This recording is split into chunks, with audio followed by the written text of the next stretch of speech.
హర్షవర్ధనుడు ఉత్తర భారతదేశాన్ని పరిపాలించిన చివరి హిందూ గొప్ప చక్రవర్తి. ప్రాచీన యుగంలో ప్రాచీన భారతదేశ చరిత్రలో చివరి హిందూ గొప్ప చక్రవర్తి. ఎక్కడి వరకు అంటే ఉత్తర భారతదేశానికి సంబంధించినంత వరకు ఉత్తర భారతదేశాన్ని సమైక్యంగా పరిపాలించిన చివరి హిందూ గొప్ప చక్రవర్తి. హర్షవర్ధనుని తర్వాత మనకు భారతదేశంలో అనేక రాజపుత్ర రాజ్యాలు ఏర్పడతవి కాబట్టి ఈయనను చివరి హిందూ గొప్ప చక్రవర్తి అని పిలుస్తారు. హర్షవర్ధనుని యొక్క వంశం పేరు పుష్యభూతి వంశము. ఈ హర్షుని యొక్క చరిత్ర తెలుసుకోవటానికి ఆధారాలు ఇతని ఆస్థాన కవి బాణుడు రచించిన హర్ష చరిత్ర అనే గ్రంథము, కామాంధకుని నీతి శాస్త్రము, చైనా యాత్రికుడు చైనా బాటసారి హుయాన్ సాంగ్ రచించినటువంటి సియూకి అనే గ్రంథము, హర్షుడు వేయించిన బన్స్ ఖేరా మధుబన్ శాసనాలు. ఆ తర్వాత ఇవన్నీ కూడా ఆనాటి రాజకీయ సామాజిక ఆర్థిక విషయాలను తెలుపుతున్నవి. హర్షవర్ధనుని గురించి తెలుసుకోవటానికి ఆధారమైనటువంటి శాసనాలు ఏవైతున్నాయో అవి ఆనాటి సామాజిక వ్యవస్థ, రాజకీయ వ్యవస్థ, ఆర్థిక విషయాలను గురించి పూర్తిగా వివరించడం అనేది జరుగుతుంది. హర్షవర్ధనుని గురించి రెండవ పులకేశి వేయించిన ఐహోల్ శాసనం కూడా వీరి ఇద్దరి మధ్య జరిగిన యుద్ధ విశేషాలను తెలుపుతుంది. హర్షవర్ధనుడు ఉత్తర భారతదేశాన్ని జయించిన తర్వాత దక్షిణ భారతదేశం మీద దండయాత్ర చేసుకుంటూ రావడం అనేది జరిగింది.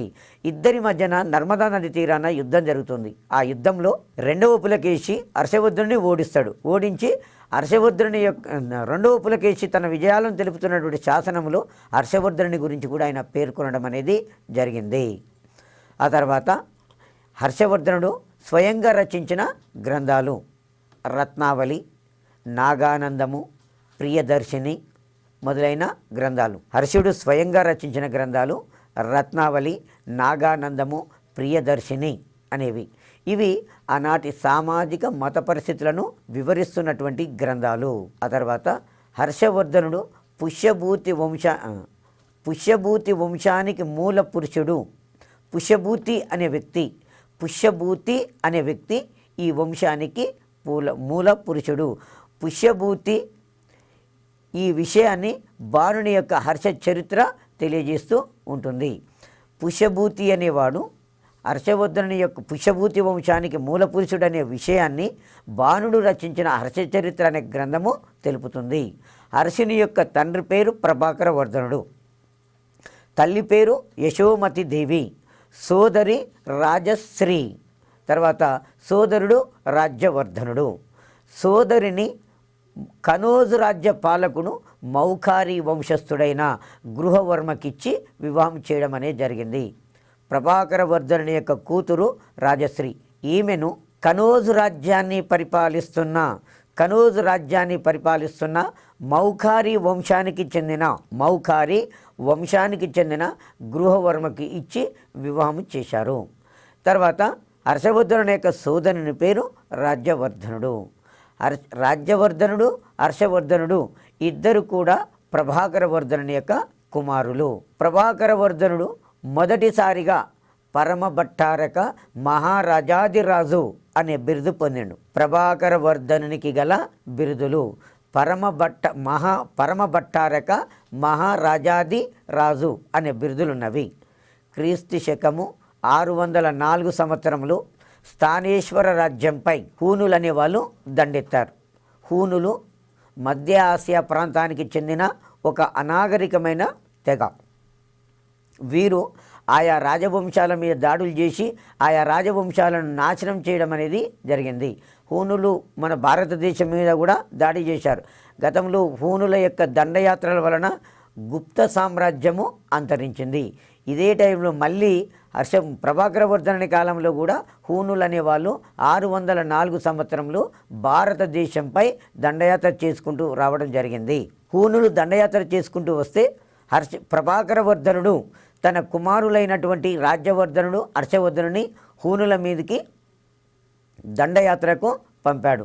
ఇద్దరు అన్నదమ్ములు రాజ్యవర్ధనుడు, హర్షవర్ధనుడు ఇద్దరు కూడా హూనుల మీదకి యుద్ధానికి పోయి హూనులను ఓడించి తరిమి కొట్టేసి తిరిగి వస్తున్నారు. ఆ టైంలో ప్రభాకర వర్ధనుడు వ్యాధిగ్రస్తుడై మరణించాడు. యశోమతి దేవి సతీ సహగమనము చేసుకుంది. యశోమతి దేవి సతీ సహగమనము చేసుకుంది. ఆ తర్వాత మాల్వా రాజైన దేవగుప్తుడు, మధ్య భారతదేశంలో ఉంటుంది మాల్వా రాజైన దేవగుప్తుడు. అదే టైంలో దేవగుప్తుని యొక్క స్నేహితుడు గౌడరాజు అయినటువంటి శశాంకుడు. గౌడ రాజ్యం అంటే ఇప్పుడున్నటువంటి బెంగాల్ ప్రాంతము ఒకప్పుడు గౌడ రాజ్యము అని పిలిచేవాళ్ళు. గౌడరాజు శశాంకుడు దేవగుప్తుడు మంచి మిత్రులు. మాల్వా అధిపతి దేవగుప్తుడు తన మిత్రుడైనటువంటి గౌడ శశాంకుడితో కలిసి కనోజు రాజ్యం మీద దండెత్తారు. కనోజు రాజ్యం మీద దండెత్తి గృహవర్మను చంపేశారు. గృహవర్మను చంపేసి గృహవర్మ భార్య రాజశ్రీని వీరిద్దరూ బంధించడం అనేది జరిగింది. తండ్రి చనిపోయాడు, తల్లి సతీసాగమనం చేయబడింది. బావ రాజ్యం మీద శత్రువులు దాడి చేసి బావను చంపివేయడం జరిగింది.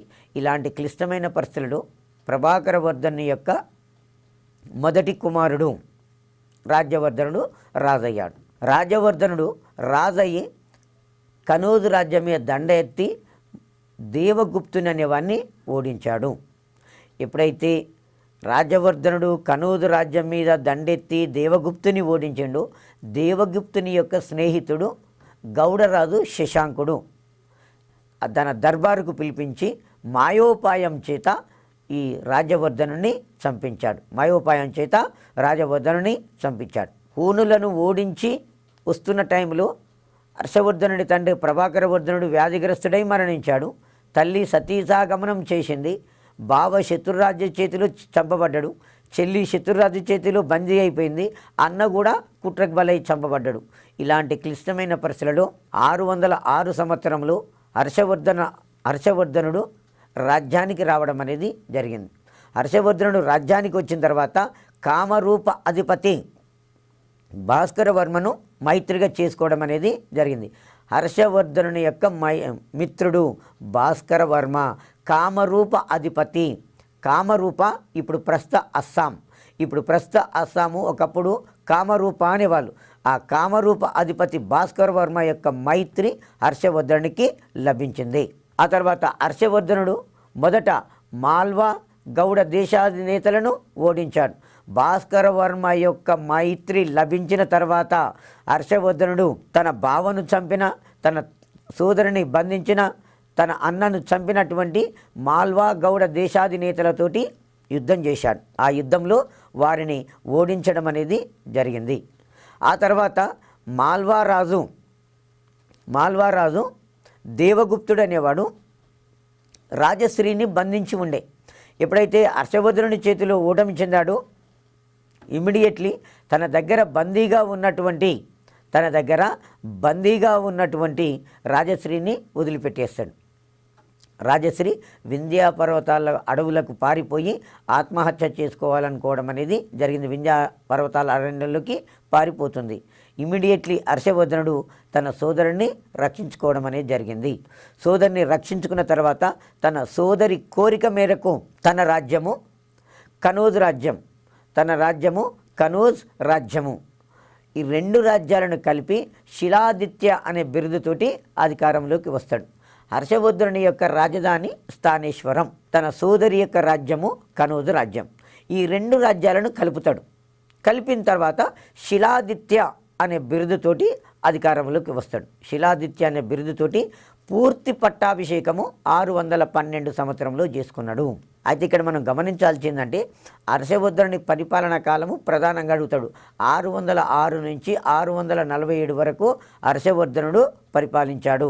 ఇందులో 606లో రాజ్యానికి వచ్చిన తర్వాత అనేక రాజ్యాలను జయించేసి తనకు శత్రువు అనేవాడు లేకుండా పోయిన తర్వాత తన రాజ్యము, తన సోదరి రాజ్యం ఈ రెండు రాజ్యాలను కలిపేసుకున్న తర్వాత 612 సంవత్సరంలో శిలాదిత్య అనే బిరుదుతో 612 సంవత్సరంలో శిలాదిత్య అనే బిరుదుతోటి పూర్తి పట్టాభిషేకం జరుపుకోవడం అనేది జరిగింది. తర్వాత హర్షుడు తన రాజధానిని స్థానేశ్వరం నుండి కనోజుకు మార్చాడు. అదే కన్యాకుబ్జము అంటాం. ఎగ్జాములో క్వశ్చన్ అడిగే విధానము. ఫస్ట్ వన్, హర్షుని రాజధాని స్థానేశ్వరం. హర్షుడు తన రాజధానిని ఎక్కడి నుండి ఎక్కడికి మార్చాడు? స్థానేశ్వరం నుండి కనౌజుకు మార్చాడు. స్థానేశ్వరం నుండి కనౌజుకు తన రాజ్యాన్ని మార్చాడు. ఆ తర్వాత మాల్వారాజు దేవగుప్తుని తొలగించి అతని తమ్ముడు మాధవగుప్తుని సింహాసనం మీద నిలిపాడు. ఎందుకంటే హర్షవర్ధనునికి శత్రువు మాల్వాధిపతి దేవగుప్తుడు. వాని ఓడించాలంటే వాని తమ్ముడు మాధవగుప్తునితో ఈయన స్నేహం చేశాడు. కాబట్టి మాధవగుప్తుని గవర్నర్గా, మాధవగుప్తుని మాల్వా రాజ్యాధినేతగా చేసి మనకి ఎగ్జామ్లో అడిగే క్వశ్చన్ ఏంటంటే హర్షవర్ధనుని రాజధాని స్థానేశ్వరం. హర్షవర్ధనుని రాజధాని స్థానేశ్వరం. నెక్స్ట్ క్వశ్చన్, హర్షవర్ధనుడు తన రాజధానిని స్థానేశ్వరం నుండి ఎక్కడికి మార్చాడు? కనౌజుకు మార్చాడు. స్థానేశ్వరం నుండి ఎక్కడికి మార్చాడు? కనౌజుకు మార్చాడు. తర్వాత మాల్వారాజు దేవగుప్తుని ఓడించిన తర్వాత దేవగుప్తుని యొక్క తమ్ముడు మాధవగుప్తుని మాల్వా సింహాసనం మీద కూర్చోబెట్టి అతనిని తన సామంతునిగా చేసుకోవడం అనేది జరిగింది. ఆ తర్వాత వల్లభిరాజు రెండవ ధ్రువసేనుని ఓడించి అతన్ని తన అల్లునిగా చేసుకున్నాడు. వల్లభి అనేది ప్రస్తుత గుజరాత్లో ఉంటుంది.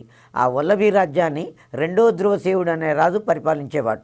యుద్ధం చేసి రెండవ ధ్రువసేనుని ఓడించి అతనికి తన కూతుర్నిచ్చి వివాహం చేయడం అనేది జరిగింది. ఈ విధంగా దక్షిణాపథాన్ని జయించాలని ఉత్తర భారతదేశాన్ని మొత్తం జయించిన తర్వాత హర్షవర్ధనునికి దక్షిణ భారతదేశాన్ని కూడా జయించాలనే కోరిక కలిగింది. కాబట్టి దక్షిణ భారతదేశం మీదకి దండయాత్ర చేసుకుంటూ వచ్చాడు. సో నర్మదా నదికి దక్షిణం వైపున చాళుక్య రాజధాని రెండవ పులకేశి అనేవాడు పరిపాలిస్తున్నాడు. హర్షవర్ధనుడు దక్షిణ భారతదేశంపై దండయాత్ర చేసుకుంటూ వచ్చే టైంకు నర్మదా నదికి దక్షిణం వైపున బాదామి చాళుక్య రాజైన రెండవ పులకేశి అనేవాడు పరిపాలిస్తున్నాడు.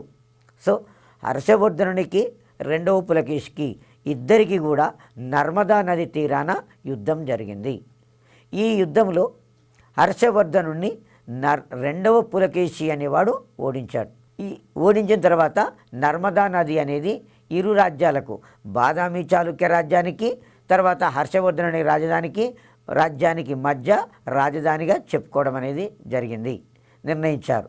ఈ విషయాన్ని మనకు పులకేశి ఐహోల్ శాసనం అనేది తెలపడం అనేది జరుగుతుంది.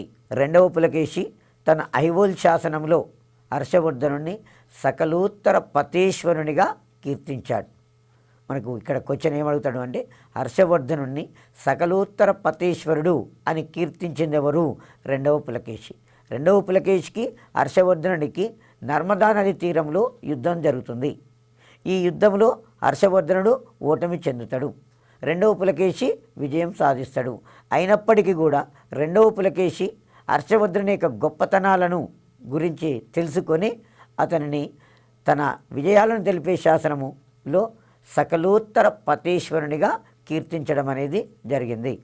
హర్షుడు దక్షిణ భారతదేశంపై దండెత్తి రాగా రెండవ పులకేశి హర్షుణ్ణి నర్మదా నది తీరాన ఓడించాడు.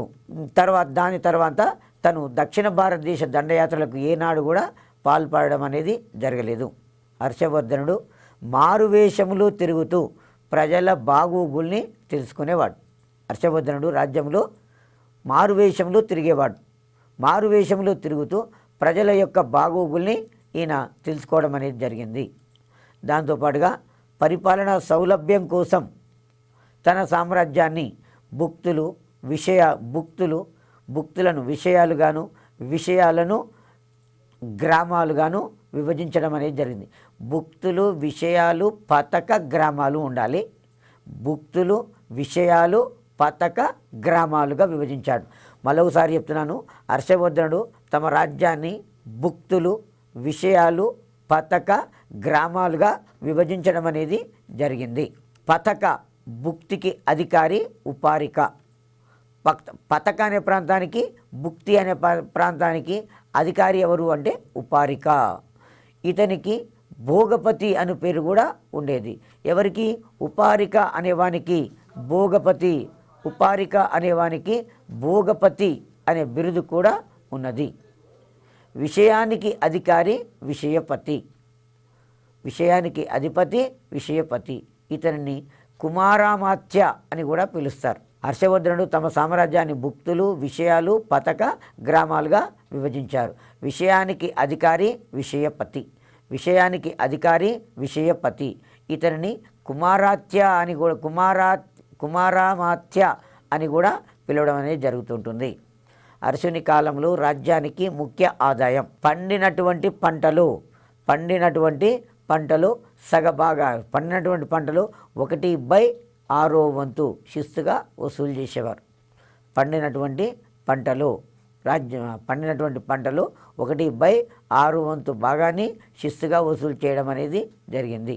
మరి భూమి శిస్తుని ఏమన్నారంటే ఉద్రంగా అన్నారు. హర్షవర్ధనుని కాలంలో రాజ్యానికి ముఖ్య ఆదాయము భూమి శిస్తు.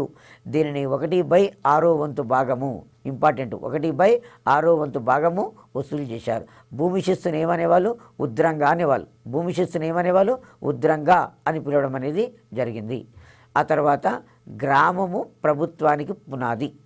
గ్రామం అనేది ప్రభుత్వానికి పునాదిగా చెప్పుకోవడం అనేది జరిగింది. గ్రామ ప్రాతిపదికన ప్రభుత్వం నడిచేది, అదే గ్రామమే ప్రభుత్వానికి పునాది. ఆ తర్వాత హర్షవర్ధనుడు మొదట శైవ మతస్థుడు కానీ తన సోదరి రాజశ్రీ ప్రభావం వలన బౌద్ధ మతాభిమానిగా మారతాడు. బౌద్ధ మతానికి గొప్ప సేవకు చేసిన అశోకుడు, హర్షవర్ధనుడు, కనిష్కుడు, ఈ ముగ్గురు రాజులు కూడా మొదట శైవ మతస్థులే.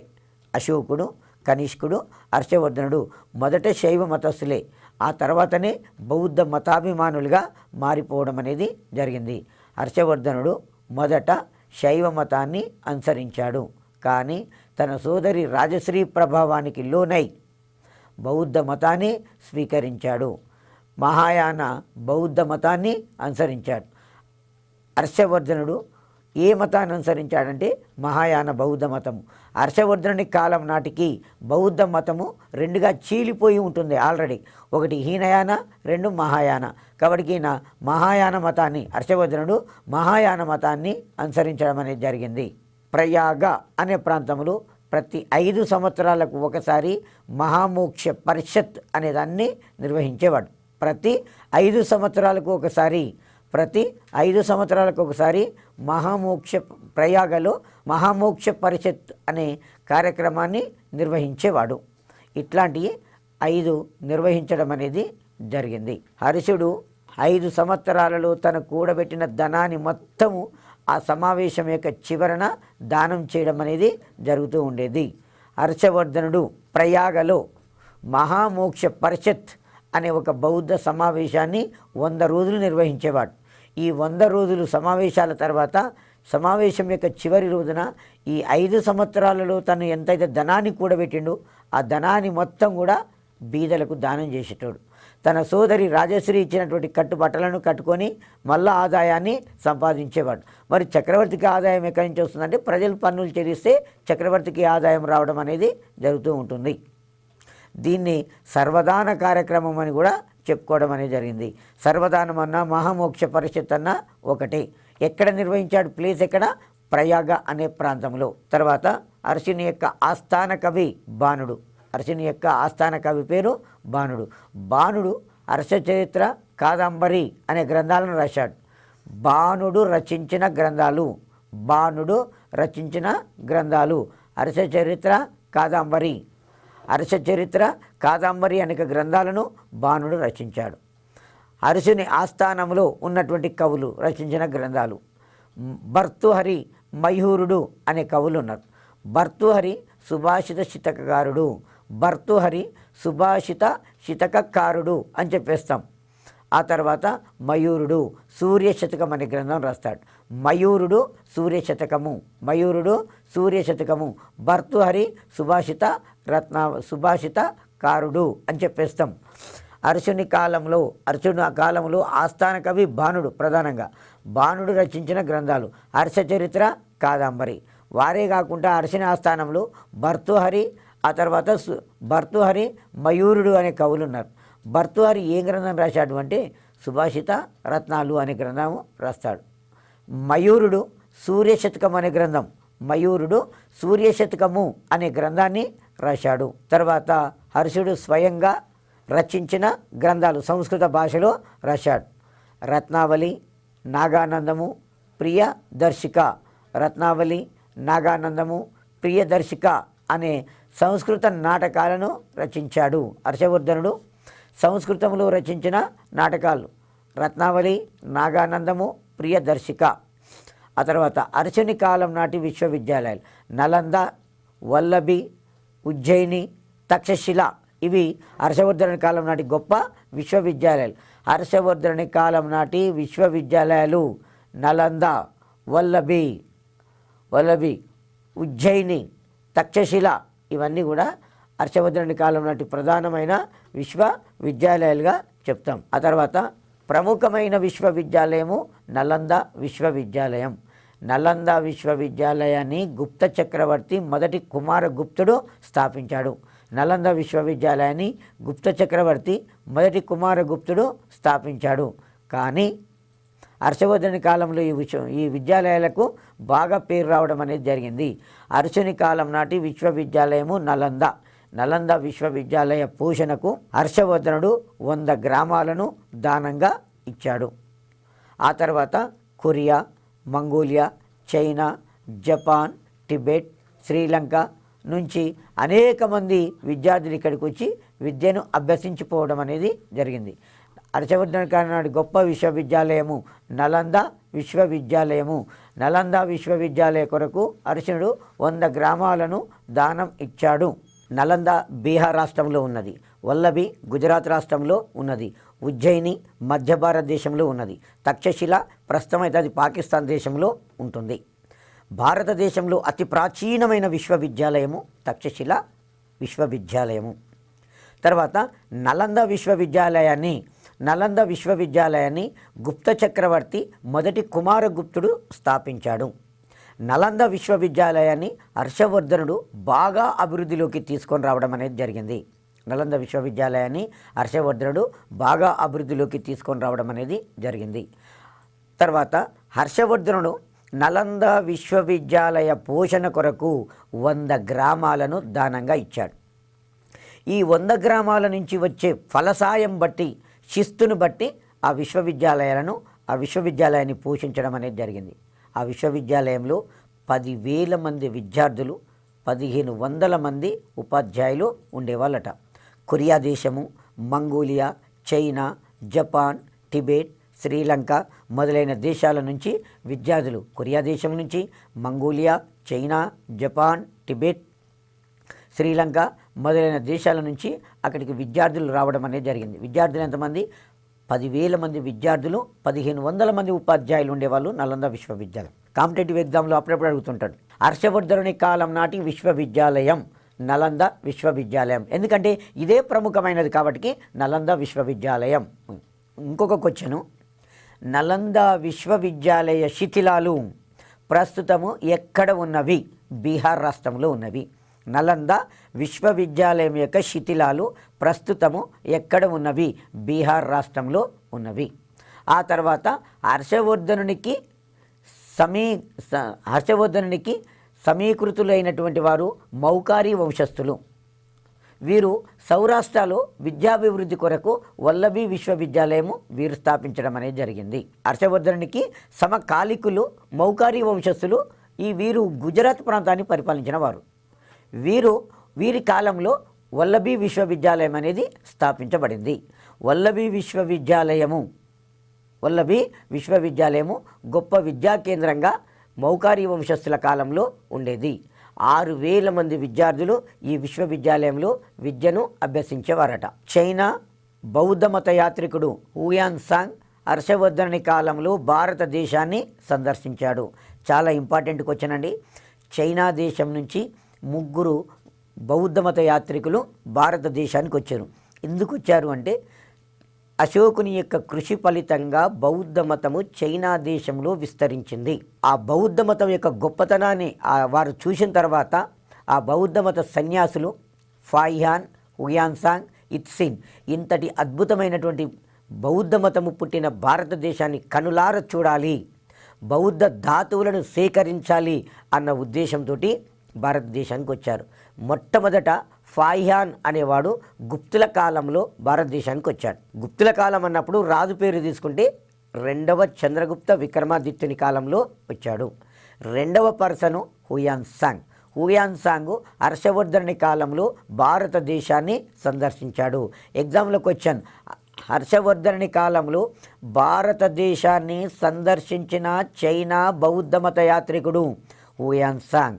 హుయాన్సాంగ్ నలంద విశ్వవిద్యాలయంలో 2 సంవత్సరాలు ఉండి సంస్కృత భాషను నేర్చుకున్నాడు. సంస్కృత భాషను నేర్చుకొని హర్షవర్ధనుని కాలంలో ఉత్తర భారతదేశాన్ని మొత్తం చూశాడు. దక్షిణ భారతదేశానికి వచ్చి బాదామి చాళుక్యరాజు 2వ పులకేశి రాజ్యాన్ని సందర్శించాడు. తూర్పు చాళుక్య రాజ్యానికి వెళ్ళాడు. పల్లవరాజు మొదటి నరసింహవర్మ కాలంలో ఆయన రాజ్యాన్ని చూశాడు. మొత్తం భారతదేశంలో తను చూసిన కనులార చూసిన విషయాలను మొత్తం పొందుపరుస్తూ ఒక గ్రంథం రాశాడు. ఆ గ్రంథమే సియుకి అనే గ్రంథం. ఈ బిట్ కూడా చాలాసార్లు కాంపిటేటివ్ ఎగ్జామ్లో అడిగాడు. సియుకి అనే గ్రంథమును ఎవరు రచించారు? హర్షవర్ధనుడు రచించాడు. సియుకి అనే గ్రంథాన్ని ఎవరు రాశారు? హర్షవర్ధనుడు అనేట ఆయన రచించాడు. ఆ తర్వాత మనకు హర్షవర్ధనుని టూకీగా తీసుకున్నట్లయితే ఉత్తర భారతదేశాన్ని గుప్తుల అనంతరము సమైక్యంగా ఉంచి పరిపాలించిన చివరి హిందూ గొప్ప చక్రవర్తి హర్షవర్ధనుడు. దీన్నే చెప్పుకోవచ్చు.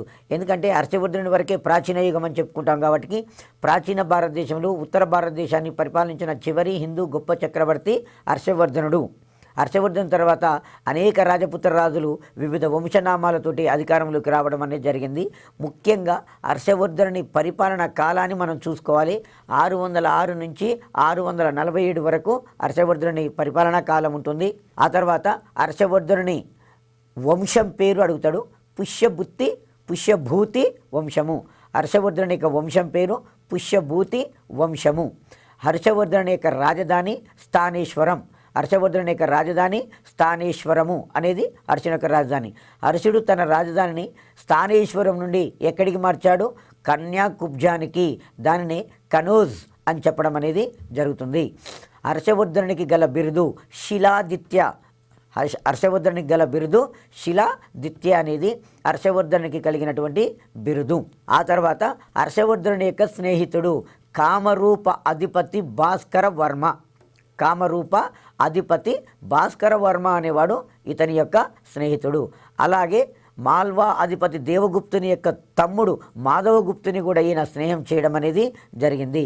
హర్షుని కాలంలో ఉన్నటువంటి విశ్వవిద్యాలయాలు నలంద, వల్లభి, తక్షశిల అనే విశ్వవిద్యాలయాలు ఉన్నవి. ఆ తర్వాత మనకు చాళుక్యులు దక్షిణ భారతదేశాన్ని పరిపాలించిన రాజవంశాలలో చాళుక్యులు అనేవారు ఒక ప్రసిద్ధిగాంచినటువంటి వంశంగా చెప్తాము. చాళుక్యులు క్రీస్తు శకము 6వ శతాబ్దంలో దక్కన్ ప్రాంతానికి రాజకీయ ఐక్యత సాధించి పరిపాలించడం అనేది జరిగింది. ఇక్కడ దక్షిణ భారతదేశంలో రాజకీయ ఐక్యత సాధించి పరిపాలించిన వారిలో ఈ చాళుక్యులు అనేవారు ప్రసిద్ధులుగా చెప్పుకోవచ్చు. చాళుక్యులను మనం మొత్తము 3 రకాలుగా చెప్తాం. వాస్తవంగా చెప్పాలంటే చాళుక్యులు అనేవాళ్ళు మొత్తము 5 శాఖలుగా ఉంటారండి. చాళుక్యులు 5 రకాలు. ప్రధానంగానేమో మనం 3 చూసుకుంటున్నాం. అదనంగా ఇంకో 2 శాఖలు ఉన్నాయి. ఫస్ట్ వన్ చాళుక్యులు అనేవాళ్ళు ఒకటే. చాళుక్యుల మూల పురుషుడు జయసింహ వల్లభుడు. ఆ సంతతే క్రమంగా విస్తరించుకుంటూ పోయి వివిధ ప్రాంతాలలో ఆగి రాజ్యాలను స్థాపించడం అనేది జరిగింది.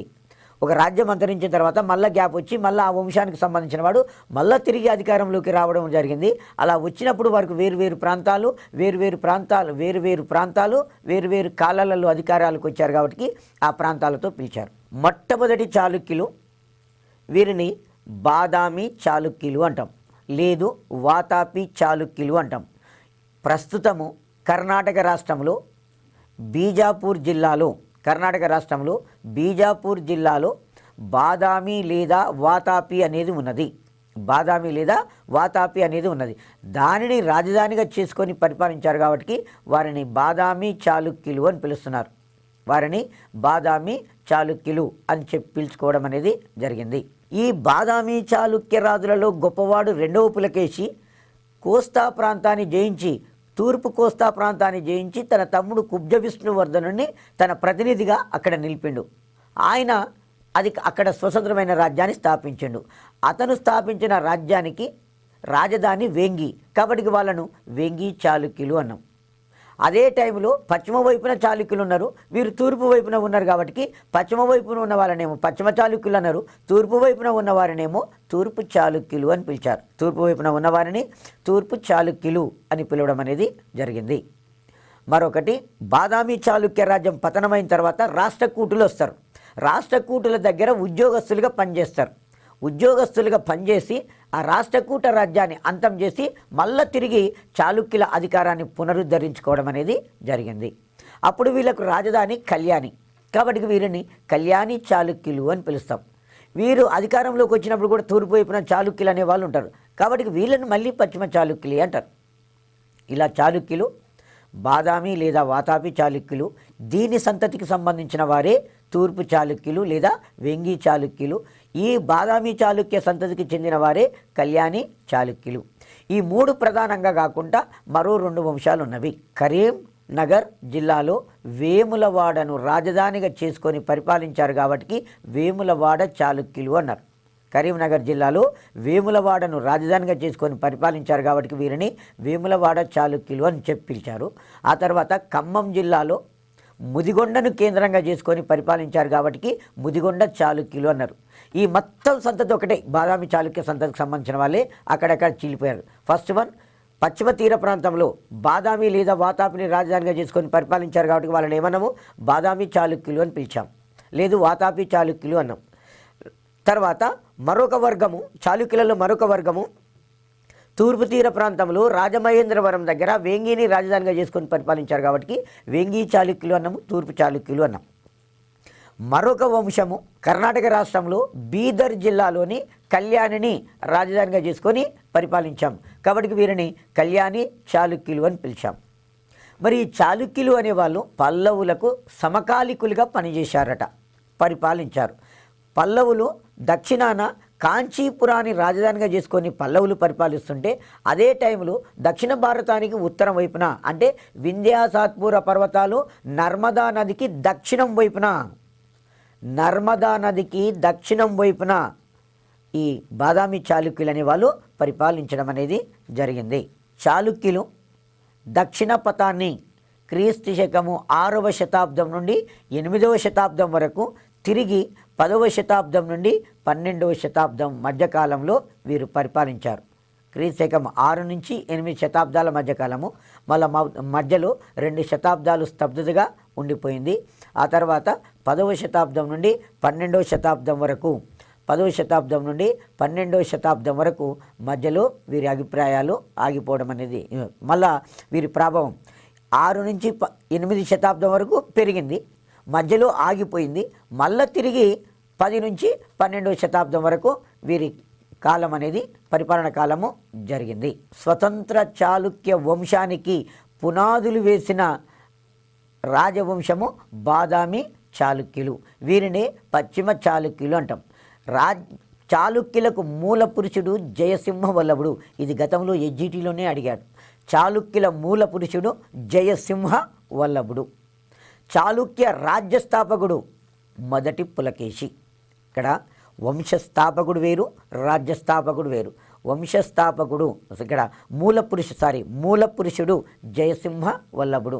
చాళుక్య స్వతంత్ర రాజ్యస్థాపకుడు మొదటి పులకేశి. మొదటి పులకేశి మొదటి పులకేశి కర్ణాటక రాష్ట్రంలో బీజాపూర్ జిల్లాలోని బాదామి లేదా వాతాపిని రాజధానిగా చేసుకొని పరిపాలించాడు. ఈ బాదామి చాళుక్య రాజ్యము వింధ్యా సాత్పుర పర్వతాలకు కృష్ణానదికి మధ్య ఉన్న ప్రాంతమే ఈ దక్షిణ ప్రాంతాన్ని పరిపాలించారు. ఉత్తర వైపున వింధ్యా సాత్పుర పర్వతాలు, దక్షిణ వైపున కృష్ణానది, ఈ రెండింటికి మధ్యన ఈ చాళుక్యులు అనే వాళ్ళు పరిపాలించారు.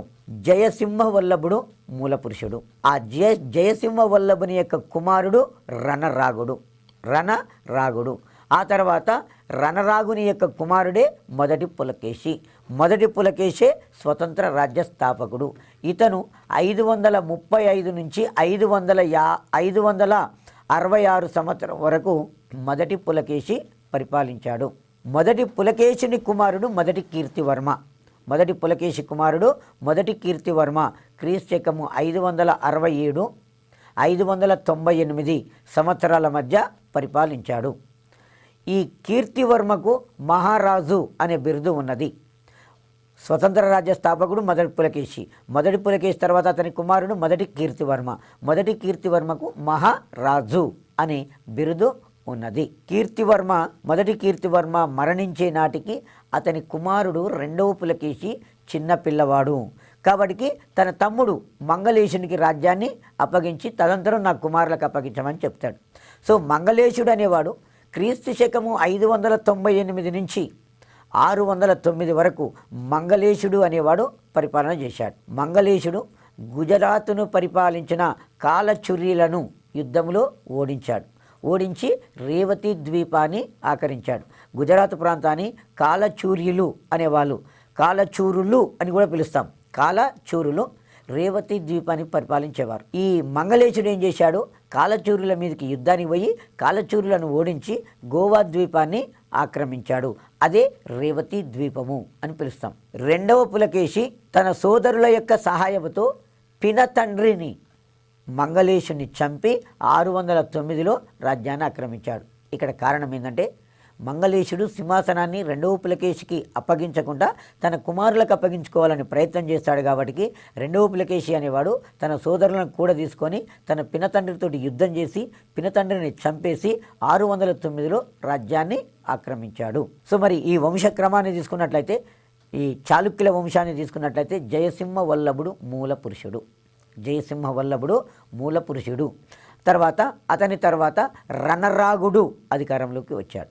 రణరాగుని తర్వాత మొదటి పులకేశి స్వతంత్రమైన బాదామి చాళుక్య రాజ్యస్థాపకుడు.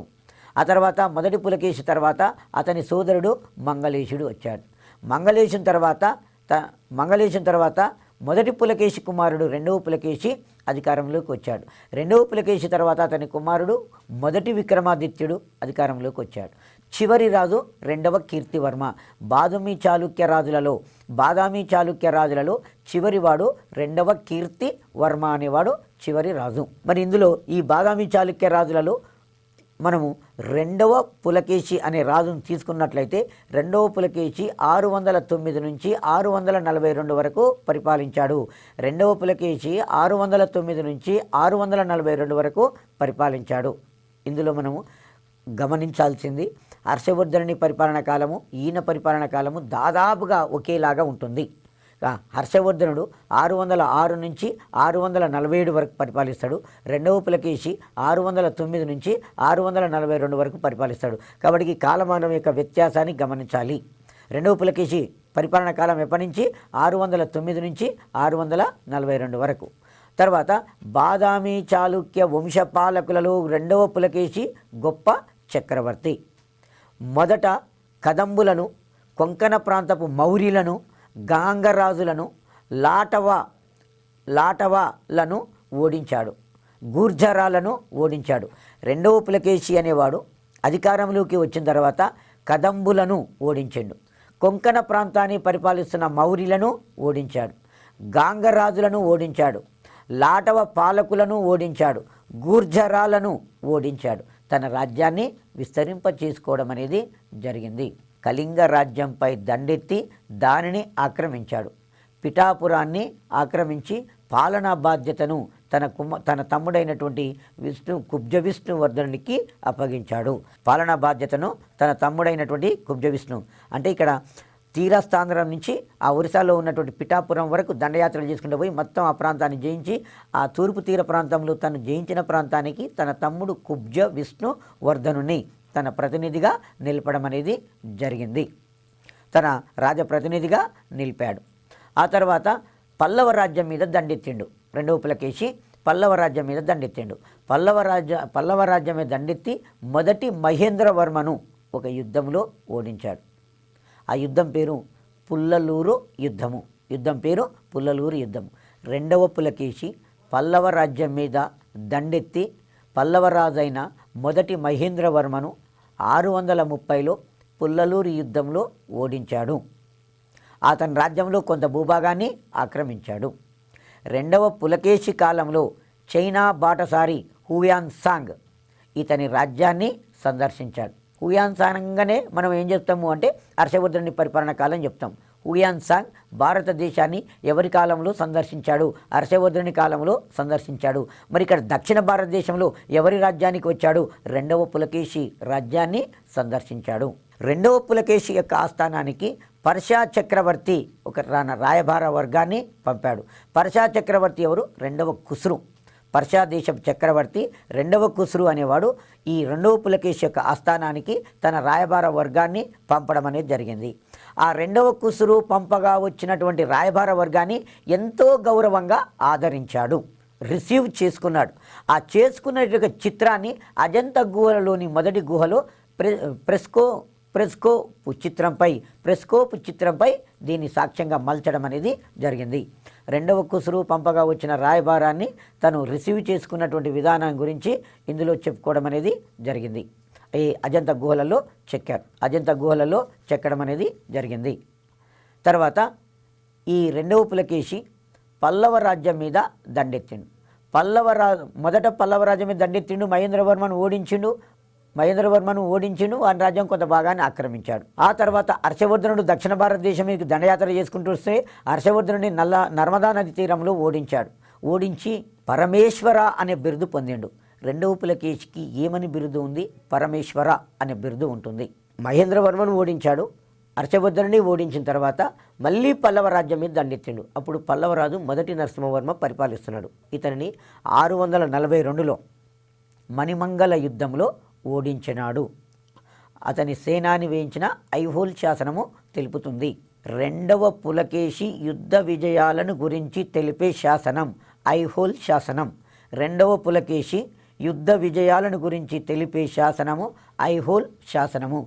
ఐహోల్ శాసనము హర్షవర్ధనుని సేనాని రవికీర్తి వేయించడం అనేది జరిగింది. ఆ ఐహోల్ శాసనములో రెండవ పులకేశి హర్షవర్ధనుని ఏమని కీర్తిస్తాడంటే సకలోత్తర పతేశ్వరుడు అని కీర్తిస్తాడు. రెండవ పులకేశి యుద్ధ విజయాలను తెలిపే శాసనము ఐహోల్ శాసనం. ఐహోల్ శాసనములో రెండవ పులకేశి హర్షవర్ధనుని సకలోత్తర పతేశ్వరుడు అని కీర్తించడం అనేది జరిగింది. చాలాసార్లు మనకు కాంపిటేటివ్ ఎగ్జామ్లు అడుగుతున్నటువంటి బిట్టు ఐహోల్ శాసనము ఎవరి విజయాలను తెలుపుతుంది? రెండవ పులకేశి విజయాలను తెలుపుతుంది. ఐహోల్ శాసనము కర్త రవికీర్తి. రెండవ పులకేశి యొక్క మంత్రి రవికీర్తి అనేవాడు ఈ శాసనాన్ని వేయించడం అనేది జరిగింది. రెండవ పులకేశి తర్వాత అతని కుమారుడు మొదటి విక్రమాదిత్యుడు 642 నుంచి 655 వరకు పరిపాలించాడు. మనకి ఎగ్జామ్లో అడిగే క్వశ్చన్ ఏంటంటే రెండవ పులకేశి తర్వాత అధికారంలోకి వచ్చింది మొదటి విక్రమాదిత్యుడు. రెండవ పులకేశి యొక్క కుమారుడు మొదటి విక్రమాదిత్యుడు అధికారంలోకి వచ్చి 642 నుంచి 655 వరకు పరిపాలించాడు. ఆ తర్వాత రెండవ విక్రమాదిత్యుడు అనేవాడు పల్లవ రాజ్యం మీద దండెత్తి నందివర్మను ఓడించి కాంచీపురాన్ని ఆక్రమించాడని కొన్ని శాసనాలు పేర్కొంటున్నవి. మనకిక్కడ పల్లవ రాజ్యం మీద దండెత్తింది రెండవ పులకేశి. రెండవ పులకేశి కాకుండా మరో రాజు ఎవరు అంటే రెండవ విక్రమాదిత్యుడు పల్లవ రాజ్యం మీద దండెత్తి దాని రాజు నందివర్మను ఓడించాడు. పల్లవ రాజైన నందివర్మను ఓడించింది ఎవరు? రెండవ విక్రమాదిత్యుడు నందివర్మను ఓడించాడు. నందివర్మను ఓడించి వాని రాజధాని కాంచీపురాన్ని ఆక్రమించుకోవడం అనేది జరిగింది. ఈ విషయాన్ని మనకు శాసనాలు తెలపడం అనేది జరిగింది.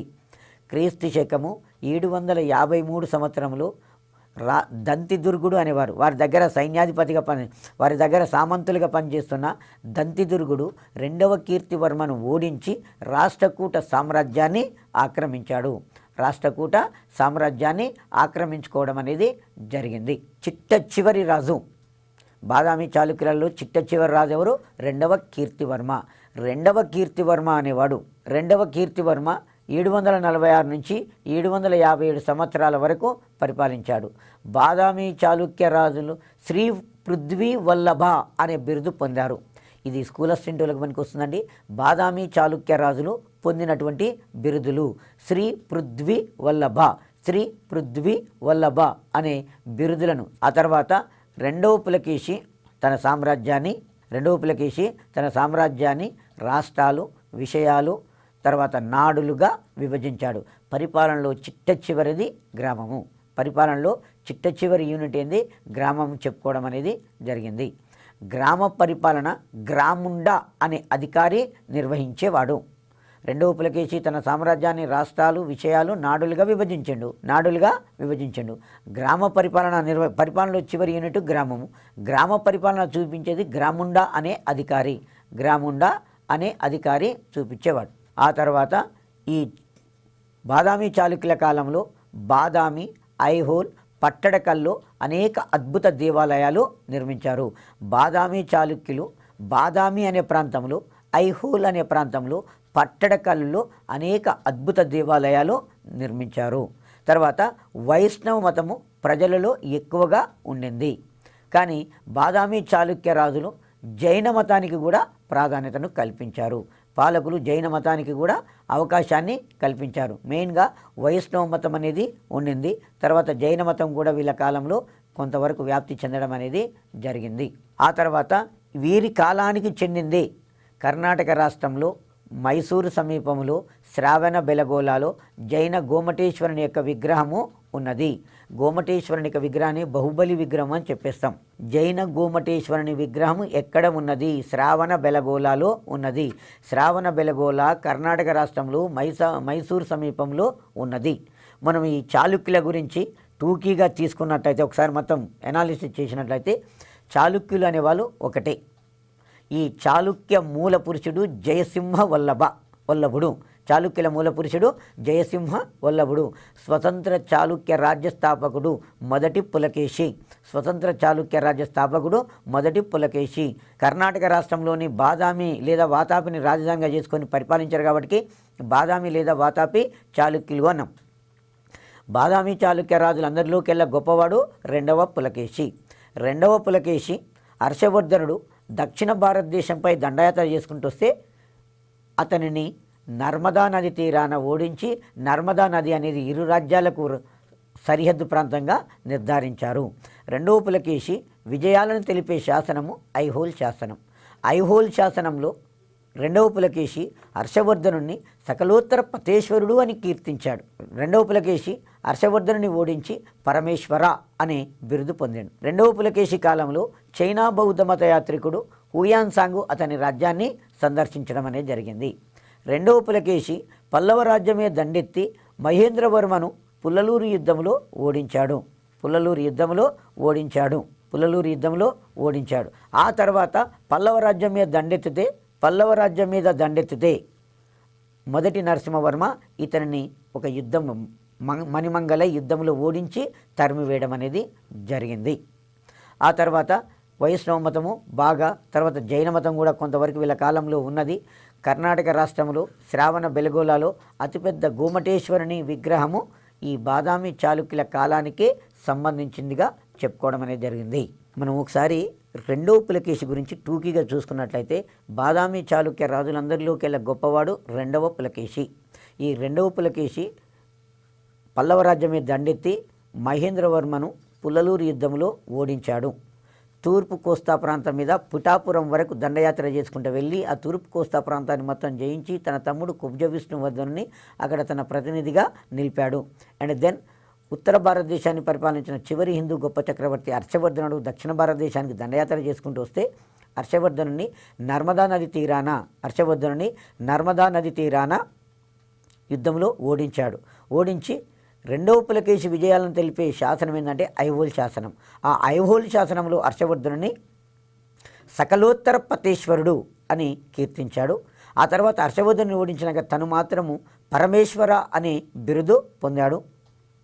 రెండవ పులకేశి కాలంలో చైనా బౌద్ధ మత యాత్రికుడు హుయాన్సాంగ్ ఈయన రాజ్యాన్ని సందర్శించాడు.